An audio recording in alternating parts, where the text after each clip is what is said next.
اعوذ باللہ من الشیطان الرجیم بسم اللہ الرحمن الرحیم ادارہ حب رسول جامع مسجد البشرا انڈس روڈ لالپورتی راولپنڈی کے حوالے سے نیو کورس سمر کورس 2020 مختصر تفسیر سورہ یاسین کورس کے سلسلے میں حاضر خدمت ہیں۔ بشرا مسجد یوٹیوب چینل کے سلسلے واٹس ایپ کورسز چلتے رہتے ہیں۔ الحمدللہ یہ 5واں اپنی نوعیت کا واٹس ایپ ویڈیو کورسز ہے۔ مختصر تفسیر سورہ یاسین کا بنیادی مقصد جو ہے وہ یہ ہے کہ ان دنوں میں گھر میں بیٹھے ہوئے کم وقت کے اندر اگر 10 منٹ کی ایک ویڈیو اگر روز دے دی جائے اور اس میں ایک رکوع کی مختصر تفسیر پیش کر دی جائے تو انشاءاللہ تعالی 5 ویڈیو میں 5 رکوع جو ہے وہ مختصر تفسیر سورہ یاسین کی انشاءاللہ تعالی آپ جو ہے وہ سمجھنے کے اور عمل کرنے کے قابل بھی ہو جائیں گے۔ فرمان مصطفیٰ صلی اللہ علیہ وسلم میرا دل چاہتا ہے کہ سورہ یاسین میرے ہر امتی کے دل میں ہو۔ الحمدللہ سورہ یاسین ہم روز پڑھتے بھی ہیں اور الحمدللہ اگر اس کی تفسیر سمجھ میں آ جائے تو دوگنا مزہ دوبالا مزہ آ جائے گا۔ کچھ سورہ یاسین شریف کے فضائل کے اس کورس کو کیوں چنا گیا؟ سورہ یاسین شریف کے فضائل۔ حضرت انس بن مالک رضی اللہ تعالیٰ سے روایت ہے کہ سرکار دو عالم صلی اللہ علیہ وسلم نے ارشاد فرمایا ہر چیز کے لیے قلب ہے اور قرآن کا قلب یعنی دل سورہ یاسین ہے۔ جس نے سورہ یاسین پڑھی تو اللہ تعالیٰ اس کے لیے 10 بار قرآن پاک پڑھنے کا ثواب لکھتا ہے۔ اگلی روایت ہے حضرت معقل بن یسار رضی اللہ تعالیٰ عنہ سے روایت ہے کہ رسول اللہ صلی اللہ علیہ وسلم نے ارشاد فرمایا جو اللہ کی رضا کے لیے سورہ یاسین پڑھتا ہے اس کے گزشتہ گناہ بخش دیے جاتے ہیں، لہٰذا اسے مرنے والوں کے پاس بھی پڑھا کرو۔ ایک اور روایت ہے حضرت عطا بن ابی رباح رضی اللہ تعالیٰ عنہ فرماتے ہیں مجھے خبر ملے کہ حضور پرنور صلی اللہ علیہ وآلہ وسلم نے ارشاد فرمایا جو دن کے شروع میں سورہ یاسین پڑھ لے تو اس کی تمام ضرورتیں پوری ہو جاتی ہیں۔ سبحان اللہ، کیا کہنے سورہ یاسین کے کہ جو بندہ دن کے شروع میں اگر سورہ یاسین شریف پڑھ لیتا ہے تو اس کے اس دن کی تمام ضرورتیں اللہ تعالیٰ اس سورت کی برکت سے پوری فرما دیتا ہے۔ اگلی روایت ہے حضرت انس بن مالک رضی اللہ تعالیٰ عنہ سے جو کوئی رات کے وقت سورہ یاسین پڑھنے پر ہمیشگی اختیار کرے، مراد یہ کہ اس پر استقامت اختیار کرے، روزانہ پڑھے، پھر وہ مر جائے تو شہادت کی موت مرے گا۔ ان تمام تر مختصر سے فضائل کچھ بتائے، ان کی روشنی میں انشاءاللہ کوشش کی نیت کی کہ الحمدللہ سمر کورس سے چھٹیاں چل رہی ہیں تو سمر کورس کے 2 پر اضافہ مختصر سورہ یاسین کورس تمام کے تمام شرکاء کے لیے پیش کیا جائے۔ اللہ رب العالمین اس کی محبت ہم سب کو نصیب فرمائے اور قرآن کے نور سے مالا مال فرمائے۔ ہم نے کوشش کی ہے کہ اس کورس کے ساتھ ساتھ یعنی تفسیر سورہ قرآن کے کورس کے ساتھ ساتھ نماز، وضو، تیمم اور غسل کے لازمی مسائل کچھ وہ بھی ساتھ ساتھ بیان کیے جائے تاکہ سبق کی دہرائی ہو جائے اور ہماری مسائل جو ہیں جو کسی صورت میں کمی پیشی رہ جاتی ہے وہ بھی دور ہو جائے، ہماری نمازیں درست ہو جائیں، وضو درست ہو جائے، تیمم، پاکی ناپاکی کے مسائل ہمارے درست ہو جائیں۔ یہ کورس تمام کے تمام اسکول، کالجز، یونیورسٹی، دفاتر اور کل امت مسلمہ کے خواتینوں حضرات کے لیے لانچ کیا گیا۔ طریقہ کار یہ ہوگا کہ تفسیر سورہ یاسین کورس کا آغاز انشاءاللہ 20 جون 2020 سے ہوگا۔ آخری تاریخ رجسٹریشن 19 جون 2020 ہے۔ اس کورس کی میں مکمل سورہ یاسین کی تفسیر پیش کی جائے گی۔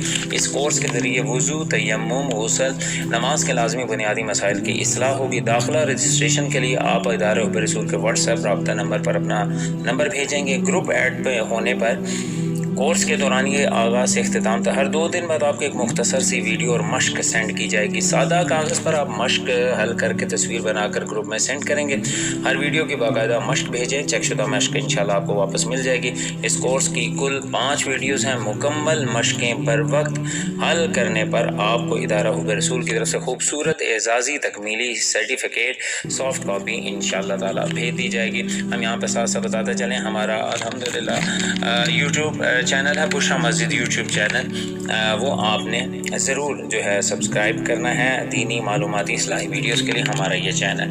یہ تو تھا جی کچھ کورس کا تعارف اور اس حوالے سے انشاءاللہ تعالی بات بھی ہوتی رہے گی۔ چلتے ہیں اپنی پہلی ویڈیو کی طرف اور آغاز کرتے ہیں۔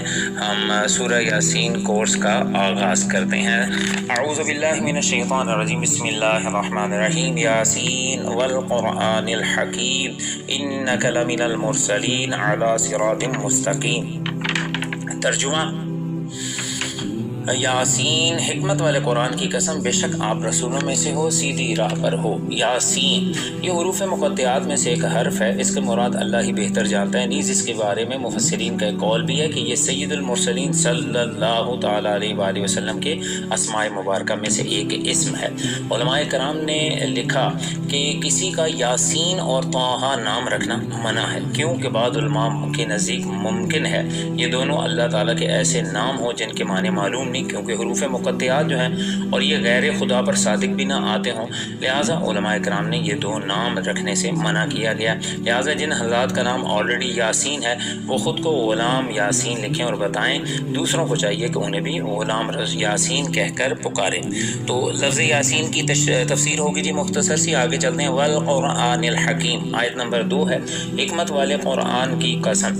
اس آیت اور اس کے بعد والی دو آیات کا خلاصہ، اس آیت اور اس کی بعد والی آیت کا خلاصہ یہ ہے کہ کافروں نے حضور پر نور صلی اللہ علیہ وسلم سے آ کر کہا تھا کہ آپ رسول نہیں ہیں اور نہ ہی اللہ تعالیٰ نے ہماری طرف کوئی رسول بھیجا ہے۔ ان کے اس قول کا یہاں اللہ تعالیٰ نے رد فرمایا اور قرآن مجید کی ایک قسم ارشاد فرما کر اپنے حبیب صلی اللہ علیہ وسلم کی رسالت کو بیان کرتے ہوئے ارشاد فرمایا، حکمت والے قرآن کی قسم، والقرآن الحکیم یعنی حکمت والے قرآن کی قسم، بے شک آپ ان ہستیوں میں سے ہیں جنہیں رسالت کا منصب عطا کیا گیا۔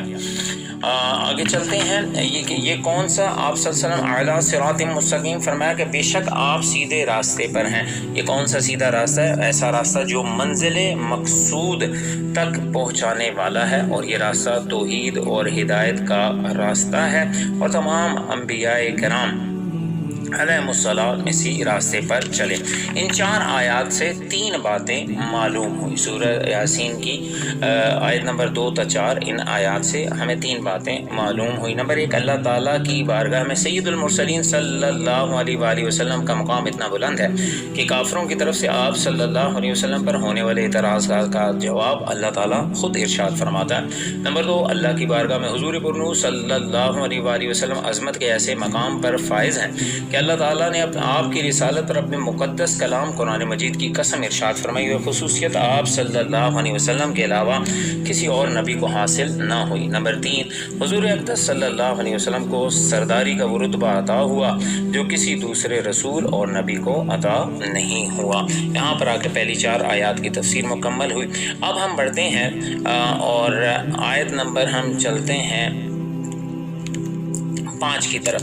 تنزیل العزیز الرحیم لتنذر قوما ما انذر آباؤہم فہم غافلون، عزت والے مہربان کا اتارا ہوا تاکہ تم اس قوم کو ڈراؤ جس کے باپ دادوں کو نہ ڈرایا گیا تو وہ غفلت میں پڑے رہے۔ تنزیل العزیز الرحیم، پہلے اس کی تفسیر دیکھ لیتے ہیں۔ عزت والے مہربان کا اتارا ہوا، اس آیت اور اس کے بعد والی آیت کا خلاصہ یہ ہے، قرآن حکیم اس رب تعالیٰ کا نازل کیا جو اپنی سلطنت میں عزت والا اور مخلوق پر مہربان ہے، تاکہ ہے حبیب آپ قرآن مجید کے ذریعے اس قوم کو اللہ کے عذاب سے ڈرائیں جس کے باپ دادا کے پاس اللہ تعالیٰ کے عذاب سے ڈرانے کے لیے طویل عرصے سے کوئی رسول نہ پہنچا، جس کی وجہ سے یہ لوگ ایمان اور ہدایت سے غفلت میں پڑے ہوئے ہیں۔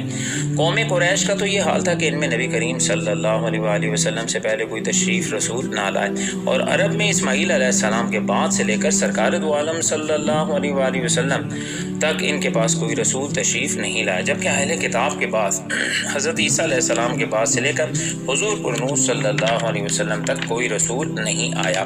تو اس قوم سے مراد عرب کی قوم ہے کہ وہ قوم کے جس کے باپ دادا کو نہ ڈرایا گیا تو وہ غفلت میں پڑے ہوئے ہیں۔ یہاں پر آیت نمبر الحمدللہ 6 کی تفسیر جو ہے مختصر وہ مکمل ہوئی۔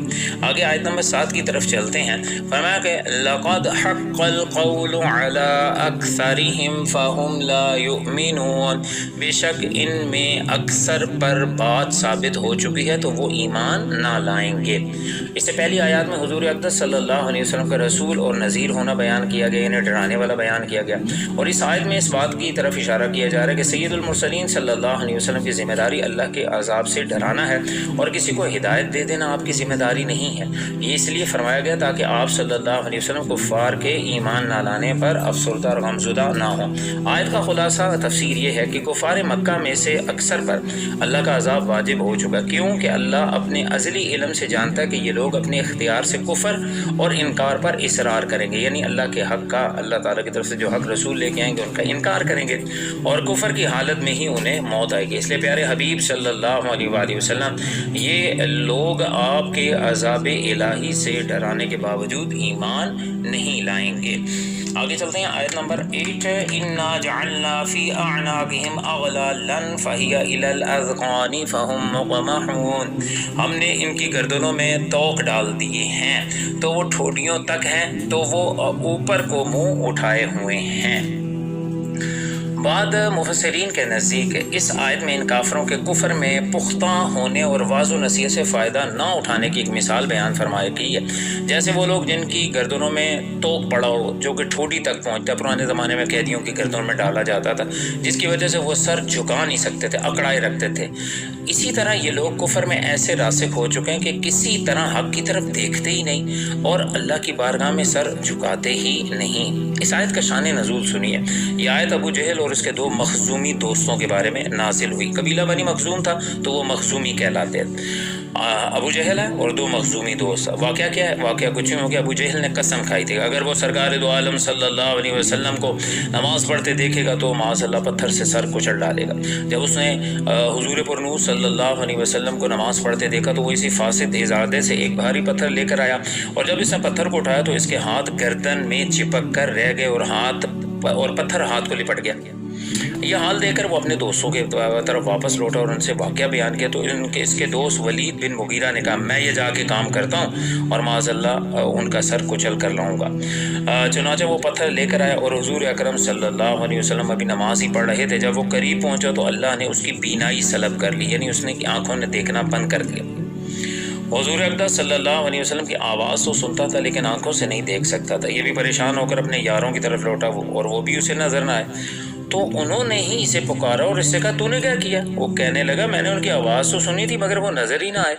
اب ابو جہل کے تیسرے دوست نے دعویٰ کیا کہ میں تو یہ کام لازمی پورا کر کے آؤں گا۔ بڑے دعوے کے ساتھ وہ تاجدار رسالت صلی اللہ علیہ وسلم کی طرف چلا تھا کہ الٹے پاؤں ایسا بدحواس ہو کر ان کی طرف لوٹا کہ بھاگتے بھاگتے ان کی طرف اوندے منہ گر کر ان کے قدموں میں گرا۔ اس کے دوستوں نے حال پوچھا تجھے کیا ہوا ہے؟ کہنے لگا میرا حال بہت سخت ہے، میں نے ایک بہت بڑے سانڈ کو دیکھا جو میرے اور حضور صلی اللہ علیہ وسلم کے درمیان حائل ہو گیا۔ لات اور عزا کی قسم اگر میں ذرا بھی آگے بڑھتا تو وہ مجھے کھا ہی جاتا۔ اس موقع پر یہ آیت نازل ہوئی انا جعلنا فی اعناقہم اغلالا فہی الی الاذقان فہم مقمحون، ہم نے ان کی گردنوں میں توق ڈال دیے ہیں تو وہ ٹھوڈیوں تک ہیں، تو وہ اوپر کو منہ اٹھائے ہوئے ہیں۔ آیت نمبر 9 کی طرف پڑھتے ہیں وَجَعَلْنَا مِن بَيْنِ أَيْدِيهِمْ سَدًّا وَمِنْ خَلْفِهِمْ سَدًّا فَأَغْشَيْنَاهُمْ فَهُمْ لَا يُبْصِرُونَ، اور ہم نے ان کے آگے دیوار بنا دی اور ان کے پیچھے بھی ایک دیوار بنا دی، پھر انہیں اوپر سے بھی ڈھانک دیا تو انہیں کچھ دکھائی نہیں دیتا تھا۔ یہ بھی ایک مثال ہے کہ جیسے کسی شخص کے لیے دونوں طرف دیواریں اور ہر طرف سے راستہ بند کر دیا گیا تو وہ کسی طرح منزل مقصود پر نہیں پہنچ سکتا۔ یہی حال ان کفار کا بھی ہے کہ ان پر ہر طرف سے ایمان کے راستے انہوں نے خود اپنی ضد کی وجہ سے بند کر دیا۔ اپنی جہالت کے قید خانے میں وہ خود قید ہیں، وہ آیات معجزات اور دلائل پر غور و فکر نہیں کرتے۔ یاد رہے کہ ازلی کفاروں پر ہدایت اور ایمان کی راہ بند کر کے ان پہ جبر نہیں کیا گیا، بلکہ انہوں نے خود جو کفر پر اصرار کیا، تکبر، اناد، ضد، سرکشی کی، ان کی اس ڈھٹائی کی وجہ سے اس عظیم جرم کی سزا کے طور پر ان کے لیے ایمان کا راستہ بند کر دیا گیا، لہٰذا اس پر کسی طرح کا اعتراض نہیں کیا جا سکتا۔ اگلی آیت کی جاتے ہیں آیت نمبر 10 وَسَوَاءٌ عَلَيْهِمْ أَأَنذَرْتَهُمْ أَمْ لَمْ تُنذِرْهُمْ لَا يُؤْمِنُونَ، اور انہیں ایک سا ہے تم انہیں ڈراؤ یا نہ ڈراؤ وہ ایمان لانے والے نہیں ہیں۔ یعنی اے حبیب صلی اللہ علیہ وسلم، جن کافروں کا کفر پر جمع رہنا تقدیر الہی میں لکھا ہوا ہے، آپ کا انہیں اللہ کے عذاب سے ڈرانا یا نہ ڈرانا ان کے حق میں برابر ہے، یہ انہیں کوئی نفع نہ دے گا اور وہ کسی صورت ایمان نہیں لائیں گے۔ کافروں کا ایمان نہ لانا اس وجہ سے نہیں کہ خدا نے انہیں کفر پر ڈٹے رہنے پر مجبور کیا کہ وہ چاہتے بھی تو ایمان نہ لا پاتے، بلکہ خود کافروں نے ضد، بخیلی، ڈھٹائی کی وجہ سے حق قبول کرنے کی صلاحیت ختم کر دی اور اللہ کے عذاب کا شکار ہوئے۔ یاد رکھیں، رسول کریم صلی اللہ علیہ وسلم کا کافروں کو اللہ کے عذاب سے ڈرانا آپ صلی اللہ علیہ وسلم کے اپنے حق میں نہ ڈرانے کے برابر نہیں، کیونکہ ڈر سنا کر آپ نے تبلیغ کی ذمہ داری پوری کر دی اور آپ صلی اللہ علیہ وسلم کو تبلیغ کا اجر عظیم اللہ کی بارگاہ سے ملے گا۔ آیت نمبر 11 کی طرف اب ہم بڑھتے ہیں، اور وہ یہ ہے کہ انما تنذر من اتبع الذکر وخشی الرحمن بالغیب فبشرہ بمغفرۃ واجر کریم۔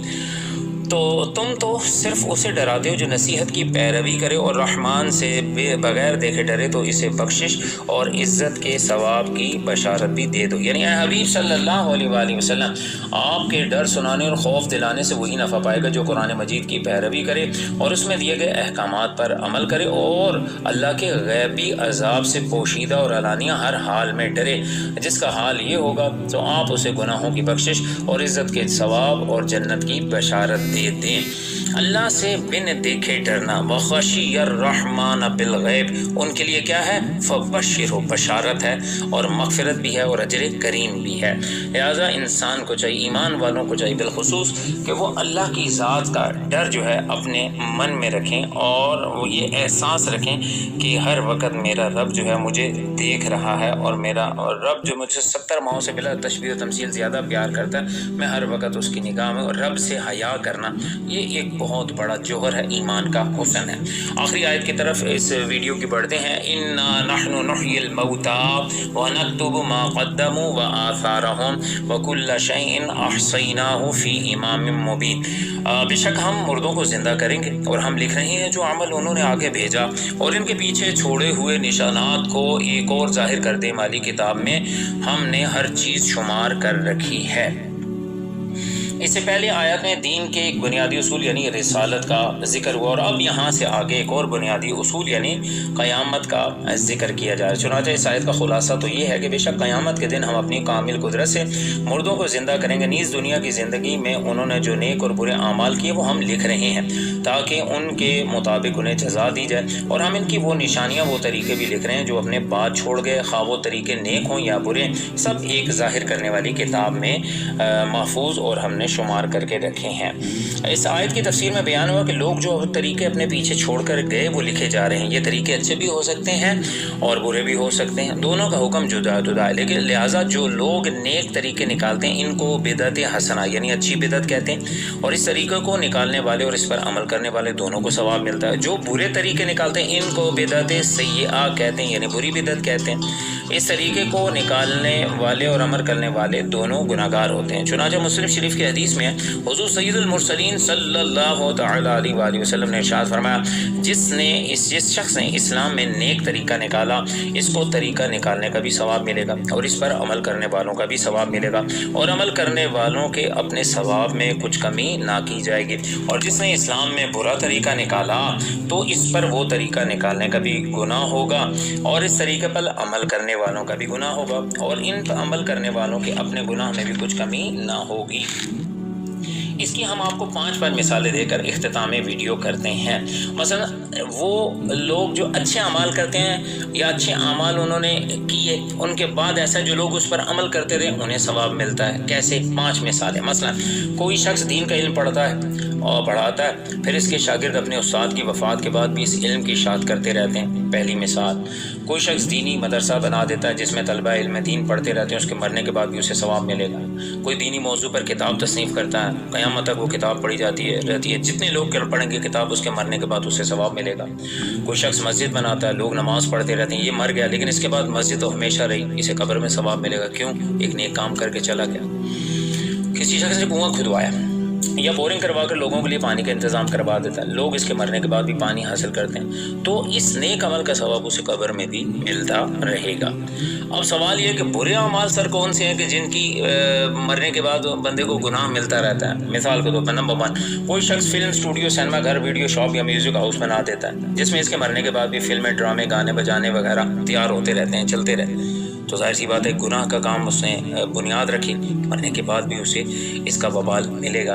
کوئی شراب خانہ، کعبہ خانہ بنا دیتا ہے تو وہ جب تک چلتا رہے گا، اس کے مرنے کے بعد بھی اسے وبال اس کی قبر پر اسے رہے گا۔ انٹرنیٹ پر کوئی شخص آج کل، یہ بالکل آج کل کے حوالے سے ایک اہم ترین بات، ہر شخص نے ویڈیو چینل بنایا ہو، ہر شخص جو ہے وہ جب چاہتا ہے جون سی پوسٹ فیس بک پہ چڑھا دیتا ہے، واٹس ایپ پہ چڑھا دیتا ہے، سوشل میڈیا پہ چڑھا دیتا ہے۔ اگر غلط پوسٹ چڑھائی تو جس نے دیکھا، جتنوں نے دیکھا، اور جب تک یہ دیکھی رہے گی، میں عین ممکن ہے میں اور آپ چلے جائیں یہ ویڈیو دیکھیں، اب یہ جو قرآن پاک کی پہلی ویڈیو ہم وہاں پر اپلوڈ کریں گے یوٹیوب کے اوپر بھی، ہم ہوں گے نہیں ہوں گے، یہ ویڈیو تو وہاں پر یوٹیوب پر رہے گی، جب تک اسے دنیا دیکھتی رہے گی میرے آپ کے لیے ثواب کا ایک ذریعہ بنے گا۔ لیکن اگر خدا نخواستہ کسی نے بری پوسٹ چڑھا دی تو اس کے جانے کے بعد بھی جتنے لوگ اسے دیکھ کر گناہ کی لذت حاصل کریں گے، اس گناہ کا وبال اسے قبر میں ملے گا۔ کوئی انسان جوا خانہ بنا کر مرا، جس میں اس کے مرنے کے بعد بھی جوئے سٹے بازی چلتی رہی، اسے گناہ کا وبال ملے گا مرنے کے بعد۔ آخری یہ کہ کوئی شخص ایسے قوانین بناتا ہے جو ظلم اور ناانصافی پر مشتمل ہوں اور لوگوں کے درمیان شر اور فساد کی بنیاد کھڑی کر کے دنیا سے چلا جاتا ہے، اور مرنے کے بعد اس کے قانون پر مانا جاتا ہے، عمل ہوتا رہتا ہے، اور لوگوں میں شر فساد جاری رہتا ہے، تو مرنے کے بعد بھی اسے اس فتنوں کا وبال ملے گا۔ الحمدللہ آ کر یہاں پہلی 12 آیتوں پر پہلا رکوع ہوتا ہے، تفسیر سورہ یاسین کی پہلی ویڈیو الحمدللہ یہاں پر آ کر مکمل ہوئی۔ اللہ رب العالمین ہم سب کو قرآن کا نور عطا فرمائے، آمین۔ صدق اللہ العظیم، وآخر دعوانا ان الحمدللہ رب العالمین۔